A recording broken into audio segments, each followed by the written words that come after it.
بسم اللہ الرحمن الرحیم۔ السلام علیکم اسٹوڈینٹس، امید ہے آپ لوگ خیریت سے ہوں گے۔ اسٹوڈینٹس، آج ہمارا لیکچر نمبر 18 ہے اور عنوان رصد میں تبدیلیاں۔ ہم نے کل لیکچر نمبر 17 میں پڑھا رصد میں تبدیلیاں کس طرح ہو سکتی ہیں۔ رصد کا پھیلنا، سکڑنا ہم نے دیکھا۔ اس کے بعد ہم نے دیکھا رصد کا بڑھنا۔ رصد کے بڑھنے کی ہم نے دو صورتیں دیکھی۔ رصد کے بڑھنے کی پہلی صورت کہ جب کسی شے کی قیمت میں کوئی تبدیلی نہ آئے لیکن اس کی رصد بڑھ جائے تو ہم اس کو کہتے ہیں رصد کا بڑھنا۔ دوسری صورت کہ قیمت میں پہلی صورت قیمت میں کوئی تبدیلی نہیں آئی لیکن ہماری رصد پہلے سے بڑھ گئی۔ اس کی وجوہات دیگر عوامل میں تبدیلی آئی تو ہم نے اس کی رصد کو پہلے سے بڑھا دیا۔ دیگر عوامل میں مصارف پیدائش کہ اگر مصارف پیدائش میں کمی آ جائے، شے کو پیدا کرنے کی لاگت پہلے سے کم ہو جائے تو اسی قیمت پر فروخت کار اپنی رصد کو بڑھا دیتے ہیں۔ اس کے بعد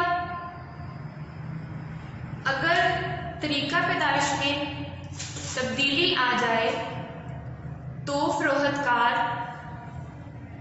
لاگت پیدائش کمی آ جاتی ہے تو فروخت کار اپنی رصد کو پہلے سے بڑھا دیتے ہیں۔ اس کے بعد ہم نے دیکھا دوسری صورت قانون رصد کی روح سے جب کسی شے کی قیمت میں کمی آتی ہے تو اس کی رصد میں کمی واقع ہونی چاہیے، لیکن اگر اس شے کی رصد میں کمی واقع نہیں ہوتی تو ہم اس کو نام دیتے ہیں رصد کا بڑھنا۔ رصد کا بڑھنا ہم نے دیکھا کہ رصد میں پہلی صورت میں ہمارا حد طلب پہلے سے حد طلب ہے تو رصد بن گیا، حد طلب نیچے شفٹ ہو گیا، یہ تھا حد رصد کا بڑھنا۔ اس کو ہم نے ایس ایس ڈیش سے ظاہر کیا، پہلا ایس ایس اور بعد میں ایس ایس ڈیش۔ اس کے بعد یہ کس وجہ سے تھا کہ قیمت میں کوئی تبدیلی نہیں آئی لیکن پہلے ہمارا رصد 10 تھی لیکن اب کتنی ہو گئی 20۔ قیمت میں کوئی تبدیلی نہ آنے کے باوجود لیکن ہماری رصد بڑھ گئی، اس کو رصد کا بڑھنا کہتے ہیں۔ اس کے بعد ہم نے دیکھا دوسری صورت میں کہ قیمت پہلے سے کم ہو گئی لیکن ہماری رصد کم نہیں ہوئی، دوسرے الفاظ میں رصد کا بڑھنا کہلائی۔ اس کی ڈائیگرام اس طرح بنی، پہلے قیمت 2 تھی، ہماری رصد 10 تھی، ہمارا حد رصد ایسا تھا لیکن قیمت کے کم ہونے کے باوجود ہماری رصد میں کوئی فرق نہیں آیا اور ہماری رصد 10 کی 10 رہی۔ چونکہ ہمارا رصد کا حد مثبت جکاؤ رکھتا ہے اس لیے یہ ایس ڈیش ڈیش کو ظاہر کیا، حد طلب منتقل ہوا نیچے کی جانب جو کہ رصد میں اضافے کو ظاہر کر رہا ہے۔